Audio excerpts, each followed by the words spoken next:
Hello friends, welcome back once again. Friends, आज की class में हम लोग देखेंगे एंटी चर्चा करेंगे आज की क्लास में हम लोग कि किस प्रकार से हम रोगों से बच सकते हैं। अभी तक हम लोगों ने दो चीजें देखा। एक क्या देखा? एक हेल्थ देखा, अर्थात स्वास्थ्य, कि हमारा स्वास्थ्य क्या है, इसके बारे में जानकारी प्राप्त की। और दूसरा हमने पॉइंट प्राप्त किया कि डिजीज, कि रोग कैसे होते हैं। इन दो चीजों को देखा कि कैसे हम स्वस्थ रह सकते हैं। और दूसरी बात है कि हमारे बॉडी के अंदर अगर कोई रोग हो रहा है तो कैसे हो रहा है, उसके विभिन्न लक्षण देखे कैसे संक्रमण फैलेगा। इन सभी केसों को हमने देखा है ये डिजीज में, रोग में। और हेल्थ में क्या देखा हम लोगों ने कि हम कैसे स्वस्थ रह सकते हैं। मतलब हमें स्वस्थ रहने के लिए किस किस तरह की आपकी जो कल्पनाएं हैं, किस किस तरह के कार्य हैं जो अगर करते रहे कंटिन्यू रूप से तो हम स्वस्थ रहेंगे। तो ये चीजें हमें हेल्थ में मिलती है। और डिजीज में क्या कि हम रोग से कैसे पीड़ित हो जाते हैं, अगर रोग हो ही नहीं इसके लिए हमें क्या उपाय करने चाहिए। और दूसरा नंबर कि हम रोग अगर हो जाए तो हम उसे नियंत्रित कैसे करेंगे। अलग अलग रोगों के बारे में हम लोगों ने पूरी डिटेल से एनालिसिस किया है। चलिए अब आज की क्लास में हम लोग देखेंगे कि अपने शरीर के अंदर अगर कोई जीवाणु कीटाणु किसी भी रूप से कोई सूक्ष्म जीव जब अटैक करता है तो अटैक करने के बाद आपके बॉडी के अंदर क्या क्या चेंजेज आते हैं उनके बारे में अब जानना है आपको। ठीक है, तो समझिए कि कोई भी अटैक करता है तो देखिए सुरक्षा दो प्रकार की होती है। सुरक्षा कितने प्रकार की होती है? दो प्रकार की सुरक्षा होती है। एक सुरक्षा क्या होती है कि एक सुरक्षा होती है कि कोई आप पे अटैक करता है। एग्जाम्पल से समझिए, ज्यादा बेहतर समझेंगे आप। जैसे देखिए अब एग्जाम्पल से जरा समझिए कि मतलब कि रोगों से लड़ने की क्षमता कैसे बढ़ती है और क्या होता है रोगों से लड़ने की क्षमता। देखिए सुरक्षा दो तरह की होती है। सुरक्षा की अगर बात करें तो सुरक्षा किसी भी जगह पे दो प्रकार की सुरक्षा होती है। एक सुरक्षा क्या होती है कि जैसे मान लीजिए कि आप इंसान है, जैसे मान लीजिए हमारे शरीर की एक कोशिका है। ठीक है, अब क्या हो गया कि कोशिका पर अगर बाहर से कोई जीवाणु आ गया, कोई विषाणु आ गया, कोई प्रोटोजो आ गया, किसी भी तरह से बाहरी रूप से कोई अटैक अटैक हो जाए, बाहरी कोई भी अटैक हो, किसी भी प्रकार का अटैक अगर होता है बाहरी रूप में तो हमारे बॉडी के अंदर प्रवेश करेगा। जब अंदर जाएगा तो अंदर जाते ही हमारे बॉडी के अंदर क्या होगा, हमारे बॉडी को, हमारे कोशिका को लगेगा कि हमें इनसे सुरक्षा चाहिए। ये कोई ऐसे चीज आ गए हैं जो हमारे बॉडी के लिए उपयुक्त नहीं है। तो उस कंडीशन में हमारे बॉडी को इंफॉर्मेशन मिलेगी कि कोई ऐसा आपका वस्तु या कोई ऐसा पदार्थ बाहर से एंट्री किया है जो आपके लिए या हमारे बॉडी के लिए उपयोगी नहीं है। तो जैसे इंफॉर्मेशन मिलेगा कि भाई एक नया बंदा एंट्री कर गया है, नया प्रॉब्लम क्रिएट कर रहा है, तो तुरंत हमारी बॉडी के हमारे जो सेल होंगे, सेल के अंदर पाए जाने वाला जो आपका सुरक्षा कवच होगा वो तुरंत एक्टिव हो जाएगा कि भाई बाहर से कौन आ गया, चलो इसको मार के खत्म कर दे। जैसा कि मैंने बताया था कि कोशिका के अंदर लाइसोसोम होता है, तो तुरंत ये खड़ा हो जाएगा वो और आके गेट पे खड़ा हो जाएगा, भाई क्या बात है, क्यों आए हो। तो बात वही चीजें होती है कि बाहरी अगर अटैक हो जाए तब एक्टिवेट हो जाना, ये पहली चीज है।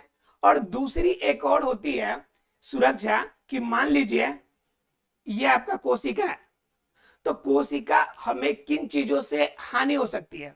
जैसे मान लीजिए कि फिक्स हो गया कि पोलियो से हमें हानि हो सकती है। पोलियो वायरस हमारे बॉडी को क्या करेगा, नुकसान पहुंचाएगा। पोलियो वायरस क्या करेगा, हमारे बॉडी को नुकसान पहुंचाएगा। तो जब हमें पता चल गया कि पोलियो की वजह से हमें नुकसान होने जा रहा है, ये क्लियर हो गया कि अगर पोलियो होगी तो हमें प्रॉब्लम क्रिएट होगा, तो आप क्या कीजिएगा, आप इस पोलियो से बचने के लिए आप अपने बॉडी के अंदर पहले से ही ऐसी पावर, ऐसी इंपोर्टेंट, ऐसी सेना खड़ा कर दीजिएगा कि बेचारे पोलियो आए तो सही लेकिन अंदर एंट्री ना कर सके, गेट पर से ही रिटर्न हो जाए। तो ये दूसरी सुरक्षा हो गई कि अटैक होने से पहले आप अपने बॉडी के अंदर सुरक्षा उत्पन्न कर लिया। बात समझ में आ रही है? अर्थात सुरक्षा दो प्रकार की। एक सुरक्षा क्या कि आपको अटैक हो जाए और अटैक होने के बाद आपका बॉडी का सेल्स एक्टिव हो जाए। मतलब अटैक होने के बाद आपके बॉडी के सेल्स जब एक्टिव होंगे तो वो एक प्रकार की अलग सुरक्षा हो गई। और एक सुरक्षा हो गई कि आपको अटैक अभी हुआ नहीं है लेकिन आपको लगता है कि अटैक हो सकता है, तो आप अपनी सुरक्षा करने के लिए आप पहले से सेना तैयार कर लें। जैसे मान लीजिए कि हमारे देश की बाउंड्री है, तो बाउंड्री पे हम क्या कर रखे हैं कि बीएसएफ को, हमारे आर्मी वाले को खड़ा कर रखे हैं, नेवी को, एयरफोर्स को, कि बाहर दूसरी देश से कोई भी, जितने भी आतंकवादी गिरोह के लोग हैं वह एंट्री ना करे। तो वह क्या हो गई हमारी, वह इस प्रकार की सुरक्षा हो गई। और दूसरी सुरक्षा यह है कि जब कोई देश अटैक कर दे तब हम एक्टिव होंगे और जाके डायरेक्ट उसको मारने के लिए जाएंगे। तो बात समझ में आ रही है। तो ये दो प्रकार की हमारे बॉडी के अंदर सुरक्षा भी होती है, रोगों से लड़ने की क्षमता, सुरक्षा भी दो प्रकार की होती है। एक अटैक होने के बाद अर्थात बीमारी होने के बाद सुरक्षा, एक बीमारी होने से पहले की सुरक्षा। ठीक है, तो इसको हम बाद में जानेंगे कि टीकाकरण के द्वारा हम पहले ही सुरक्षा कैसे ले लेते हैं। अभी हमें जानना है पहले ये कि किस प्रकार से अगर कोई अटैक बोलता है तो आपके बॉडी के अंदर सुरक्षा कैसे होगी। अगर किसी भी रूप में, बाहरी रूप में कोई भी अटैक, कोई भी जीवाणु या कोई भी विषाणु किसी भी रूप में अगर कोई सूक्ष्मजीव आपके शरीर के अंदर प्रवेश करता है तो आपके अंदर कौन कौन सी एक्टिविटी देखने को मिलती है। जरा बात कर लेते हैं इसके बारे में, पहले सुरक्षा के टाइप्स के बारे में। तो इसमें क्या करता है कि अगर बाहर से कोई आपका किसी भी रूप में सूक्ष्मजीव एंट्री किया तो उस समय आपके बॉडी के अंदर भी दो प्रकार की क्रियाएं होती है, दो प्रकार की सुरक्षा एक्टिव होता है। कौन कौन सी सुरक्षा एक्टिव होता है, तो एक होता है आपका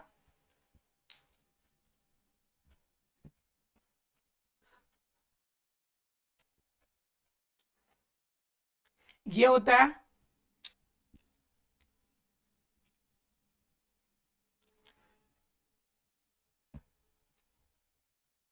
एक मिलेगा आपको अंतर जगतीय, मतलब क्या कि अपने आप जागृत होने वाला, अपने आप जागृत होने वाला।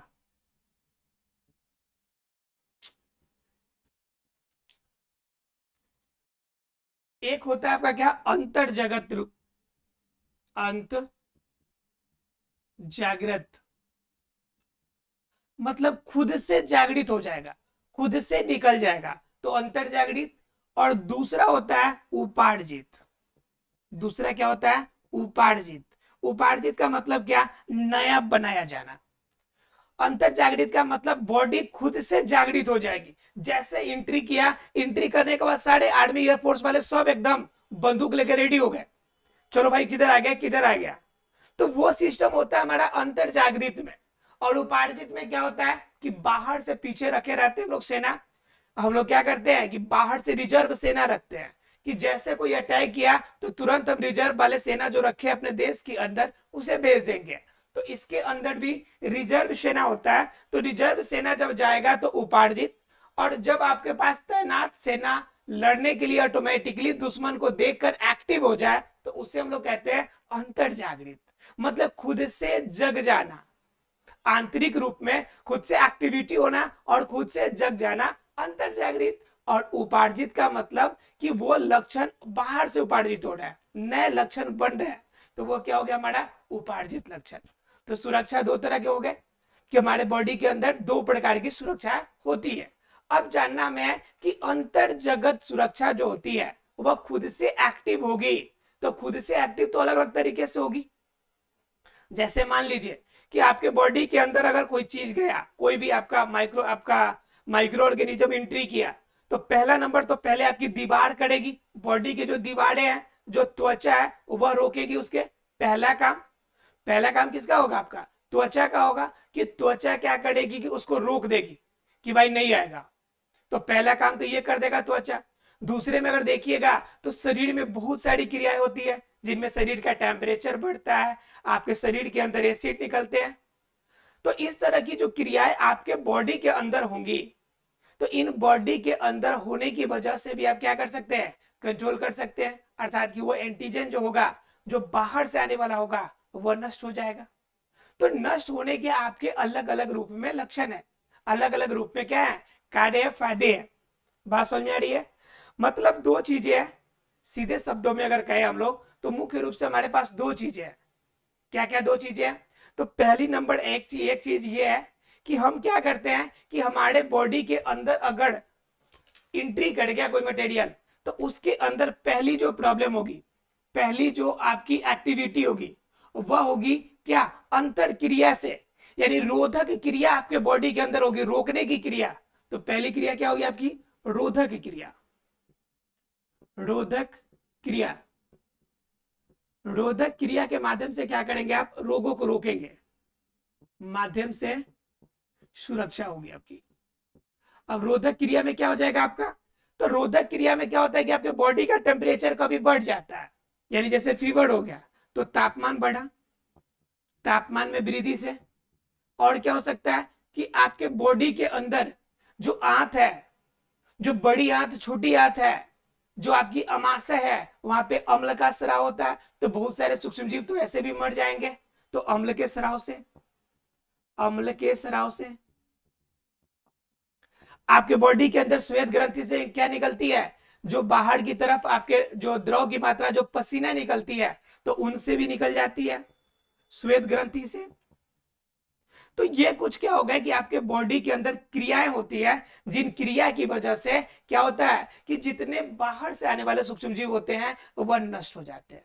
पहली नंबर बात कि आपके बॉडी कुछ क्रियाएं करती है और उन क्रिया के माध्यम से जो बेकार पदार्थ है वह शरीर से निकलकर बाहर चली जाती है। पहला केस। दूसरा केस अगर देखिएगा तो हमारे बॉडी के अंदर रोधक आवरण बनता है। हमारे बॉडी के अंदर क्या है जी, रोधक आवरण, मतलब कि कोभर हमारे बॉडी के अंदर। यह कोभर क्या करता है कि रोगों से लड़ने की क्षमता बढ़ता है। अगर क्रिया की वजह से नहीं हुआ तो हर बॉडी के हर पार्ट के ऊपर एक अलग अलग तरह का लेयर है, अलग अलग प्रकार के क्या है, लेयर है। वो क्या करता है कि शरीर में अंदर प्रवेश करने के पहले ही उसे रोक देता है। जैसे मान लीजिए कि आपका हार्ट का अलग आपका लेयर है, आपके बॉडी के स्किन का लेयर अलग है, आपके आंख में जाएंगे तो आंख का लेयर अलग है, नाक का अलग है, कान का अलग है, बॉडी के। तो क्या हो गया आपका कि आपका रोधक आवरण के द्वारा, रोधक आवरण में क्या हो जाएगा कि आपके बॉडी के आवरण होंगे, शरीर का हिस्सा, जैसे त्वचा हो गया, त्वचा आपका शरीर का हिस्सा हो गया, तो त्वचा की वजह से रुक जाएगा। उसके बाद अगर बात कीजिएगा, हृदय पेशी आपके बॉडी के अंदर है, उनके वजह से रुक जाएगा। आपके बॉडी के अंदर पेशी ऊतक है, पेशी ऊतक की वजह से, ठीक है, पेशी ऊतक की वजह से हो जाएगा। तो पेशी ऊतक की वजह से हो सकते हैं कि पेशी ऊतक इनके वजह से, ठीक है, हृदय पेशी, त्वचा या फिर पेशी ऊतक, इन किसी की वजह से हो सकती है। तो ये सभी क्या हो जाएंगे, रोधक आवरण उत्पन्न करते हैं। आपके बॉडी के अंदर क्या करेंगे, रोधक आवरण रहेंगे कि बाहर से अगर आया तो समझिए कि इसको रुकावट यहीं पे डाल देगा कि अंदर एंट्री नहीं करना भाई, रुक जा इधर ही। तो रोधक आवरण हो गया। तो ये भी आपका क्या हो गया, ये हो गया आपका दूसरा तरीका जिनके वजह से अंतर जागृत हो जाता है। ये अपने काम होते हैं, हम अपने बॉडी को एक्टिविटी नहीं देते कि ऐसा कीजिए आप, यह बॉडी खुद से अपनी एक्टिविटी लेती है इस तरह की। तो ये दो हो गए कारण। तीसरा इसके अंदर क्या होता है कि फैगोसाइटिक, ध्यान रखिएगा, तीसरा जो होता है फैगोसाइटिक, फैगोसाइटिक रोधक। अब ये क्या करता है, ये समझिए कि एक तरह से हम अपने क्या कहते हैं जो दीवार है जहां पे आपका सेना खड़ा किया है, तो सेना के जगह पे हमने सेना ना खड़ा करके वहां पे तोप खड़ा कर दिया। और तोप क्या कर दिया कि वो तोप ऑटोमेटिकली वाला सिस्टम कर दिया। ऑटोमेटिक वाला कैसे कि कोई भी दुश्मन की आहट उसे समझ में आए, ऑटोमेटिकली सैटेलाइट द्वारा कैच कर ले हो कि कौन एंट्री कर रहा है और तुरंत ये अटैक बोल दे सीधा, बात पूछे भी नहीं कि कौन हो, क्या हो, कैसे हो या क्यों आए हो। यह फैगोसाइटिक क्या करता है कि जो बाहर से एंट्री करेगा सीधा उसे नष्ट, पूरी तरह से नष्ट कर देगा, पूरी तरह से उसे खा जाएगा, पूरी तरह से उसे खत्म कर देगा, पूरी तरह से नुकसान कर देगा। तो ये जो कंप्लीट बातें हैं, खत्म कर देना, नुकसान कर देना, खा जाना, किसी भी तरह से नष्ट करना, ये किसका काम है? फैगोसाइटिक रोधक का। तो समझिए कि कितना ज्यादा पावरफुल सेना है हमारे पास। ये सेना तो आपका पहले रोधक क्रिया के द्वारा रोक लेगा, अगर बच गया तो आवरण रोक लेगा, अगर फिर भी एंट्री कर लिया तो फैगोसाइडिक आपका रोधक है, ये क्या करेगा? इसे नष्ट कर देगा, खा के समाप्त कर देगा। न रहेगी बांस न बाजेगी बांसुरी, है ना। मतलब किसी भी रूप में अंदर एंट्री करना सूक्ष्मजीवों के लिए इतना आसान काम नहीं होगा। उसके लिए भी एक सेना लेकर आनी पड़ेगी और हमारे बॉडी की सेना से लड़नी भी पड़ेगी, तब जाकर क्या होगा कि अंदर एंट्री करेगा। तो हमने 3 लेयर देख लिए, 3 प्रकार के। चौथा क्या होता है कि ज्वलनशील रोधिका। ठीक है, चौथा जो होता है ज्वलनशील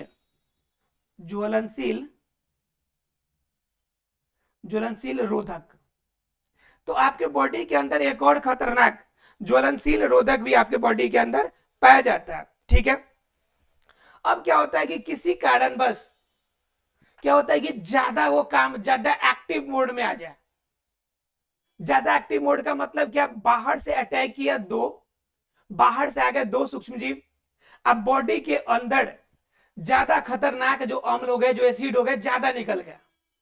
अब तो 2 को नुकसान तो पहुंचेगा, उसका हिसाब तो कर ही देगा, साथ ही साथ क्या करेगा? कभी कभी आपकी अपनी त्वचा भी नष्ट कर देगा, आपको अपने भी प्रॉब्लम क्रिएट कर देगा। मतलब क्या कि आपकी सेना जब तक है दूसरों से लड़ेगी तो जरूर, लेकिन अगर कुछ मामला बिगड़ा तो आपके लिए भी खतरा उत्पन्न कर सकता है। ठीक है, तो वही आपका ज्वलनशील रोधक है कि ज्वलनशील रोधक क्या करता है कि बाहर से अगर अटैक कर दिया कोई तो तुरंत एक्टिव होगा और बड़ी मात्रा में वह सेना को भेजेगा, और सेना को भेजने के बाद जितना नष्ट होना उसको तो नष्ट कर देगा। अगर सेना इसका खाली बचा तो आपके शरीर के आंतरिक हिस्से को भी जला देगा, नष्ट कर देगा। तो वह आपका होता है ज्वलनशील रोधक। ठीक है, तो हमने कितने प्रकार के देख लिए? 4 तरह के देख लिए। ठीक है, और ये 4 प्रकार के होते हैं आपके अंतर्जागृत रोधक। ठीक है, ये सुरक्षा का पहला स्तर था। क्लियर कि अगर कोई एंट्री करता है तो इतना ऑटोमेटिकली सिस्टम ऑन हो जाएगा, इसके लिए कोई भी आपको कुछ करने की जरूरत नहीं है। दूसरा होता है उपार्जित या अनुकूलन। क्या होता है? उपार्जित या अनुकूलन। तो इसमें क्या होता है कि वो जानिए।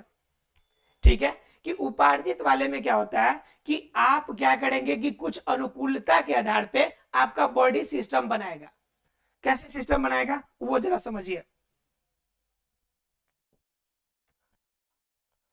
क्या होगा कि जैसे वह एंट्री कर गया अंदर, तो एंट्री करने के साथ ही साथ आपके बॉडी के अंदर कुछ अनुकूलन है,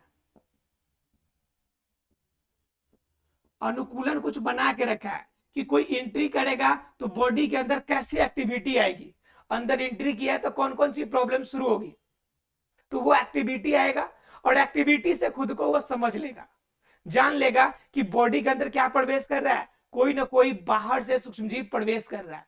अब जैसे अनुकूलन होगा तो उसके बॉडी के अंदर 2 प्रकार के सेल एक्टिव हो जाएंगे। एक तो से एक्टिव होगा लिम्फोसाइट। कौन सा एक्टिव होगा? लिम्फोसाइट। ये समझिए कि स्पेशल पुलिस फोर्स है लिम्फोसाइट। और दूसरा आपका एंटीजेन, बॉडी के अंदर एंटीबॉडी, ये एक्टिवेट मोड में आ जाएगा, बिल्कुल एक्टिव मोड में आ जाएगा कि भाई बताओ कि क्या बात है, कि कौन इधर असर कर रहा है, ये बात आ जाएगी। अब इस कंडीशन में अगर देखिएगा लिम्फोसाइट और एंटीजन 2 एक्टिवेट हो गए, तो अब ये दोनों करेगा क्या, इन दोनों का काम क्या होगा? तो बात ये कहता है कि दोनों की काम में अगर देखिएगा तो लिम्फोसाइट क्या करता है कि 2 प्रकार की कोशिका रिलीज करता है।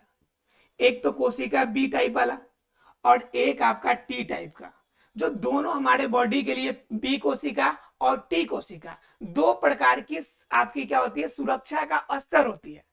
2 लेवल होते हैं, एक बी टाइप और एक टी टाइप, क्योंकि कोशिकाएं भी इसके अंदर 2 प्रकार की होती है। आपको क्या करेगा? जैसे अटैक बोलेगा ये बी और टी दोनों अपने में बांट लेंगे भाई कि मेरा मामला है कि तुम अपना तुम लड़ोगे, है ना। अगर मान लीजिए कि लेडीज, अगर मान लीजिए कोई आतंकवादी है तो बी लड़ लेगा, आपका मेल वाला है तो टी लड़ लेगा। तो इस तरह से दोनों ने अपने में कोशिकाएं में बांट लिया है कि भाई हम क्या करेंगे कि कौन से कोशिकाएं आएंगी तो किस प्रकार से हम कर सकते हैं उत्पन्न। ठीक है, तो ये क्या करते हैं कि हम जब ये बी वाले एक्टिवेट होंगे, तो जब बी वाले एक्टिवेट होंगे तो इससे हम कहते हैं कि आपका एंटीबॉडी तैयार करना। बॉडी के अंदर क्या करता है कि ये तुरंत एंटीबॉडी तैयार कर देता है। क्या तैयार कर देता है? एंटीबॉडी, अर्थात प्रतिरक्षा शक्ति, एक कवच बना देता है, प्रतिरक्षा कवच। तब प्रतिरक्षा कवच बन गया तब उसके अंदर एंट्री करना नामुमकिन है। तो ये बी वाले का काम है। अगर टी वाले की बात कीजिएगा तो टी वाले कहां बनते हैं? लिम्फोसाइट में। कहां बनते हैं? लिम्फोसाइट में। और लिम्फोसाइट में यह बनेगा और बनने के बाद यह क्या करेगा? लिम्फोसाइट जो बनेगा कहां पे? अस्थि मज्जा में बनेगा। यह जो लिम्फोसाइट है कहां बनेगा? अस्थि मज्जा में। अस्थि मज्जा में बनने के बाद ये एंट्री करेगा लसिका में, और लसिका होते हुए पूरे बॉडी में ये अपना एक आवरण बना के रखेगा।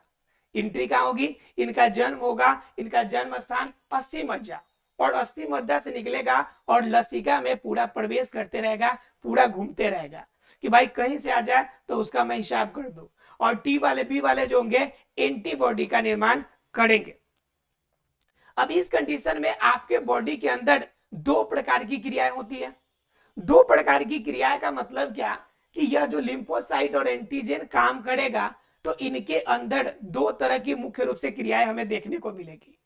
एक तो होगा कि मान लीजिए कि कोई रोग है, जैसे ये कोशिका है, तो कोई नया सूक्ष्मजीव आया और नया रोग आप पे एंट्री कर दिया। कोई नया रोग की आपकी सूक्ष्मजीव आपके शरीर पर अटैक कर दिया। जैसे मान लीजिए आपको कैंसर कभी नहीं हुआ और पहली बार आपके बॉडी के अंदर कैंसर वाले जो आपके सूक्ष्मजीव है वह एंट्री करना स्टार्ट किए। आपको मलेरिया से पहले नहीं हुआ, पहली बार वो आपका मलेरिया वाला प्रोटोजोआ है जो आपके बॉडी के अंदर एंट्री किया। मतलब क्या?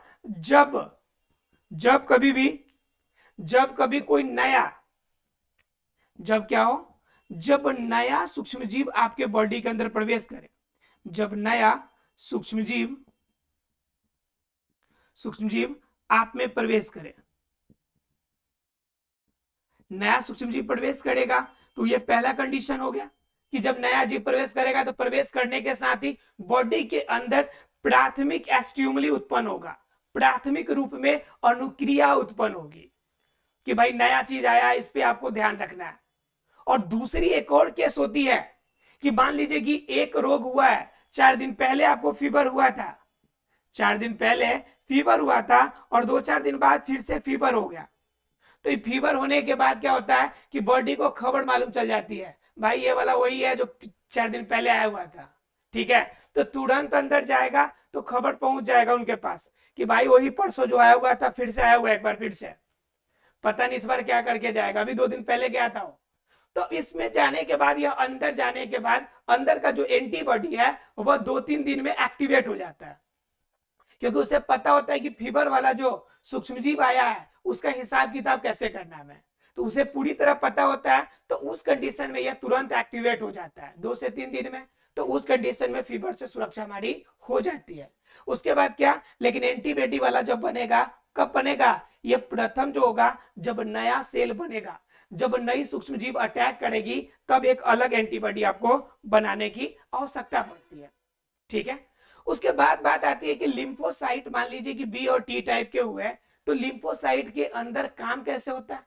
लिम्फोसाइट काम कैसे करता है? तो क्या होता है कि इनके अंदर भी कोशिकाएं 4 प्रकार की होती हैं। कितने प्रकार की कोशिकाएं होती है? 4 प्रकार की कोशिकाएं इसमें पाई जाती है। एक तो हो गया आपका किलर कोशिका। एक क्या होती है? किलर कोशिका। आप नाम से समझ रहे होगे किलर, किलर कोशिका मतलब कि जैसे मालूम चला वैसे अटैक किया और निपटा दिया, तो उसे हम लोग क्या कहेंगे? किलर कोशिका। क्या कहेंगे? किलर, जो किल कर दे, जान से मार दे, अर्थात कि कोई भी सूक्ष्मजीव इंटर किया और उसका हिसाब उसी समय कर दिया, तो उससे हम लोग कहते हैं किलर कोशिका। क्या कहते हैं? किलर कोशिका। दूसरी क्या होती है आपकी? दूसरी किलर कोशिका के बाद आती है कि आपकी सहायक टी कोशिका। किलर कोशिका को हेल्प करेगा टी कोशिका। कौन हेल्प करेगा? टी कोशिका। तो इससे हम लोग सहायक टी कोशिका कहते हैं। इसको क्या कहते हैं? सहायक। तो हेल्प किसकी करेगा? किलर कोशिका की। जब मारने जाएगा तो पीछे पीछे हथियार लेकर दौड़ेगा। ठीक है, किसका काम है? टी की सहायक टी कोशिका का। एक और होता है टी में ही निरोधी टी कोशिका, निरोधी टी कोशिका। अब निरोधी टी कोशिका क्या करेगा, आप देखे हो कि मोबाइल ही अलग अलग तरीके का होता है। एक होता है वाटर प्रूफ, पानी में रख दीजिए तो नहीं उड़ेगा। एक गाड़ी होती है आपकी ऐसी होती है जो बुलेट प्रूफ होती है, आप बम भी फेंकिएगा, आप उस पर क्या कीजिएगा, बम या गोलीबारी भी कीजिएगा तो कोई फर्क नहीं पड़ेगा। तो वह कंडीशन क्या होता है निरोधी टी कोशिका में, कि बाहर से कोई आ रहा कोई फर्क नहीं पड़ेगा, इसे जाना है तो यह जाएगा, आपकी सुरक्षा पूरी तरह से करेगा। तो ये निरोधी टी कोशिका। और एक और टाइप की होती है आपकी मेमोरी कोशिका। क्या होती है, मेमोरी कोशिका। तो मेमोरी कोशिका याद रखती है कि कौन सी आपकी सूक्ष्मजीव कब आपको अटैक करी थी, यह इसका लेखा जोखा रखती है। ये मुनीम साहब है, ये कौन है, मुनीम है, जो आपकी डाटा रखता है कि कब कौन कौन सी आपकी अटैक बोले हैं, तो उसके हिसाब से ये मेमोरी कोशिका है। तो ये 4 तरह की आपकी कोशिकाएं कहां मिलेंगी, लिम्फोसाइट के अंदर आपको देखने को मिलेगी। क्लियर है सब किसी को। तो अभी तक हम लोगों ने जाना कि उपार्जित लक्षण, आपका अंतर जागृत लक्षण ये क्या होते हैं, सुरक्षा क्या होती है, और कैसे हम रोगों से बच सकते हैं। कल हम लोग जानेंगे अगले क्लास में एंटीबॉडी कैसे निर्माण होता है और एंटीजन कैसे बनता है, इसके बारे में। मिलते अगले क्लास में, तब तक के लिए thank you very much friends.